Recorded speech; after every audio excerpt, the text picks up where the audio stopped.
Zion develops into an all-star for the Pelicans. Speaking of all-stars, he was introduced to New Orleans yesterday while he's being hailed as a franchise savior and once-in-a-generation talent. Zion had a realistic talk with the media about those otherworldly expectations. I think people are kind of doing a bit much. I am 18. I haven't even played one game yet. So I look at it just like that. Like, I'm just trying to come contribute to the team. Whatever the vets need me to do, I'm ready to do it. How many text messages have come into your phone in the last 24 hours? And who are you hearing from? People you haven't heard from in 10 years? Or what's the nature of those types of texts? Wow, we're just jumping into it. Well, if I'm being honest, not too many, because I recently changed my phone number. Already a veteran move. Change the number. Now, on draft night, Zion was asked if he had a message for New Orleans fans, and his response was, quote, "Let's dance." There was zero chance he's a David Bowie fan, which turned out to be correct. Zion actually had a story about his version of Let's Dance. And relax, people, it's not a spoiler. It's been a month. Me and a group of friends, we went to see Avengers Endgame. And if you know me, Thanos is my favorite character. So, you know, Captain America's shield's broken, and I'm like, you know, we're about to win. Like, for once, the movie's going to be realistic and the bad guy wins sometimes, you know, because he's the strongest. So my friend Axel, he's like, hold on. All of a sudden, all these superheroes who disappeared 5 years ago just start appearing. And I'm like, oh, we might lose. And he looks at me, he goes, let's dance. Like, let's dance. By the way, Avengers still in theaters. Yeah, Be sure to see it. That and Toy Story 4. Up next, filling the void left by Anthony Davis's departure. Zion had the edge on 80 in most statistical categories in college, including a freshman record 68% field goal percentage and the highest ever player efficiency rating. But unlike Zion, AD cut down the nets as a national champion. All right, so Malika Andrews is getting her mail in New Orleans now, and she joins us this morning. Malika, you were there during Zion's intro press conference yesterday. What was your biggest takeaway from this presser? Well, Matt, first of all, this was not just a normal presser. There was music playing. There was 100 staffers from the Pelicans organization coming in to get their first glimpse of Zion. But for me, the biggest takeaway was David Griffin again reiterated the fact that he sees this as Drew Holiday's team. And I know that the reason that he continues to say this is he's working very hard to make sure that Zion feels that he can be an 18-year-old kid. He can have the time to work on his skills and to become an NBA player before he has the weight of the franchise on his shoulders. It's smart of him to play to the veteran as he's the new guy in the locker room with this team, especially as you said at 18 years old. He's going to be busy from here on out. What's Zion's schedule today? It's definitely going to be a busy day. After a meal with Alvin Gentry, he is going to head out here to Goretti Playground, where there's going to be a ribbon cutting for this refurbished court that I am standing on right now. Kids are already showing up just outside of this shot. They're already playing football over on the adjacent field. They were dribbling around me earlier, but it's going to be a really good day. He's going to be doing drills with these kids. They're expecting 100 children to show up, and clearly they're already excited since they're here hours before the event begins. All right, Malika, with all due respect, Zion's had about 17 million interviews since we've seen him drafted, pre-draft, post-draft. You actually have a sit-down with Zion today. What possibly could be your first question to Zion?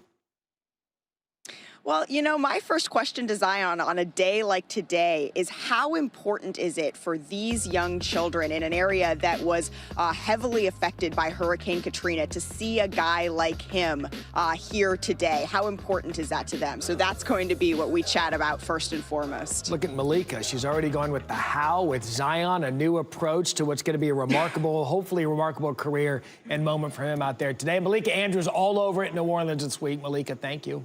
It was like their senior pictures. Yeah. We're all excited for NBA's what promises to be a free agent frenzy coming soon. Some players have to decide on their options. Two Raptors, Kawhi Leonard, Marc Gasol, have until the middle of the week to make their decisions, while Kevin Durant and Jimmy Butler have a deadline of Saturday to pick up or decline their options. Let's bring in our NBA front office insider, Bobby Marks, who has more on impending free agent frenzy. So we do expect, as I said, some of those big names to be available. But I want to start with the teams who have the most money to spend. The Knicks, they've got a potential to do what with their $70 million in cap space, Bobby? Well, Elle, they've got the potential to go out and get a Kyrie Irving and a Kevin Durant with that $70 million and not have to do anything with that roster. Now, the question can they get both players, and what will be plan B if they don't? And if you were looking at a Knicks team that, clearly is in a rebuild right now, do you look at players like Jimmy Butler or Kyrie Irving or, possibly a Tobias Harris here? And I think if you're in New York, if you miss out on these two players, there's nothing wrong with rebuilding. I think we saw what happened in Atlanta, how their team is building through the draft, that you can focus on R.J. Barrett and put a real emphasis on player development here. We've certainly been talking about rebuild as it pertains to the Knicks for many, many years. As it pertains to the Nets, they also have plenty of money. They use the draft to clear a little bit of coveted cap space, Bobby, so how could they look to utilize that in the future?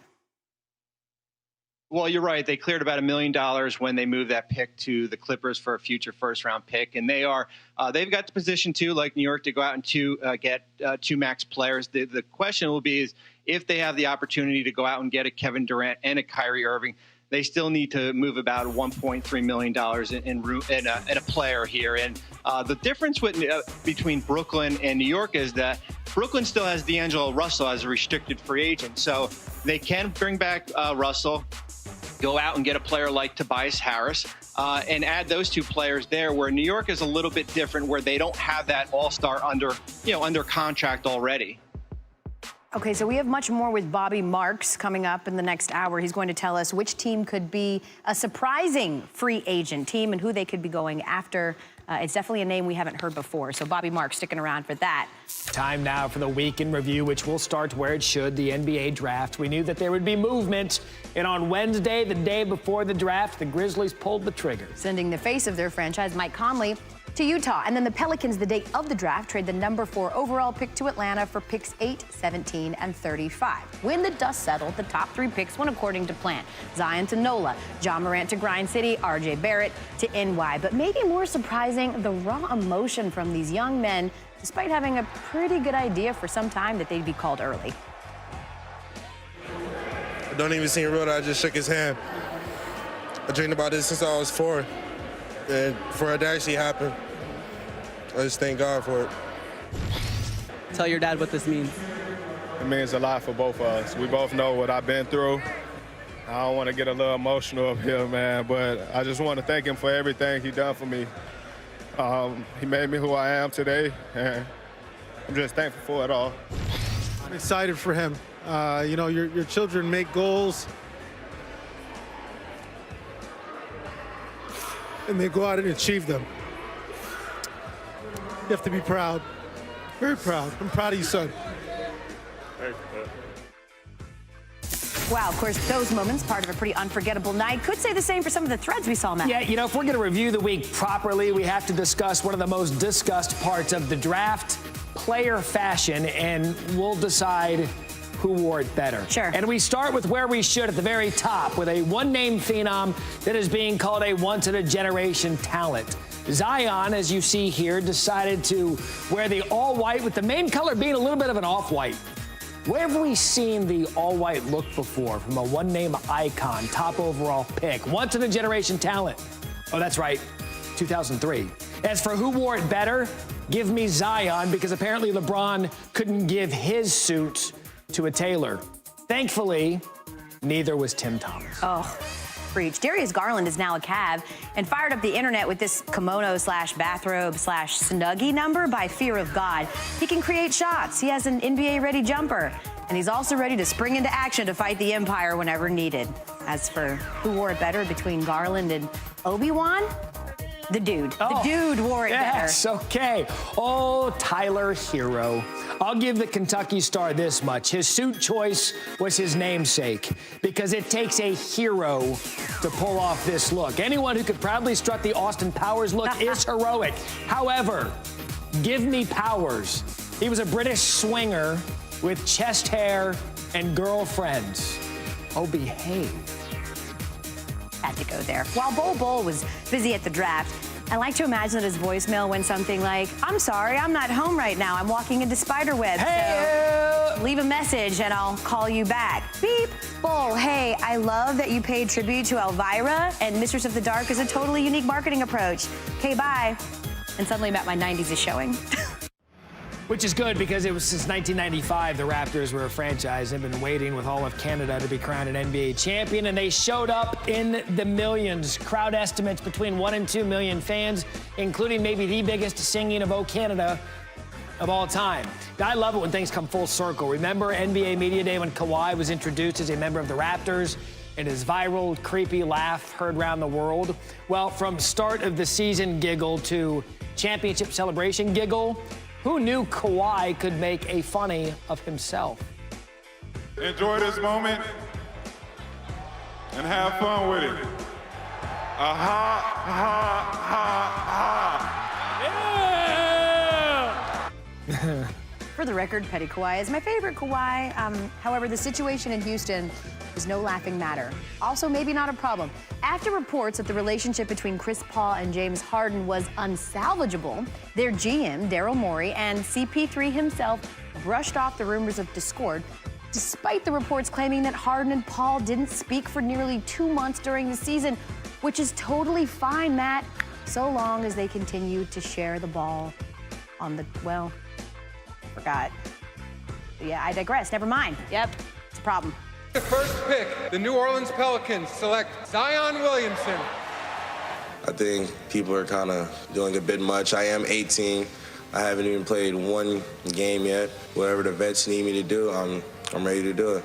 The Memphis Grizzlies select Ja Morant. Obviously, I have some big shoes to fill from Mike Conley. I just want to thank Memphis Grizzlies as a whole for believing in me and having that trust in me to pick me and put me in the position that I'm in. The New York Knicks select R.J. Barrett. RJ, do you have big enough shoulders to carry this franchise? No, I haven't even played a game yet, so how you gonna ask me a question like that? The top 3 picks in the draft don't have to worry about free agency for some years now, but Bobby Marks is back with us to talk about NBA free agency and the players that are expected to opt out or become free agents. We already talked on the show, Bobby, about New York. They're expected to be big spenders next week. Which other team is looking to make a surprise splash in free agency? Well, Elle, the wild card team of free agency is going to be the Dallas Mavericks. And when I look at where Dallas is right now, the likely rookie of the year in Luka Doncic, Kristaps Porzingis, who is a restricted free agent and who will likely be back on a max contract. Here's a team that has about $30 million in cap space and has the potential to go out and get a player like Al Horford or possibly Kyrie Irving or Kemba Walker or Nikola Vucevic. So they're in position to go out and spend this summer. And I think we'll learn a little bit about the Luka Doncic effect as far as what the appeal is to go out and play in a spot like Dallas. Yeah, you could imagine there was a lot of surprise coming out of Boston that Al Horford would appear to opt out and look like he wants to take his talents elsewhere, but a swing guy that can play defense will certainly get some looks during the free agent market. Bobby Marks joining us.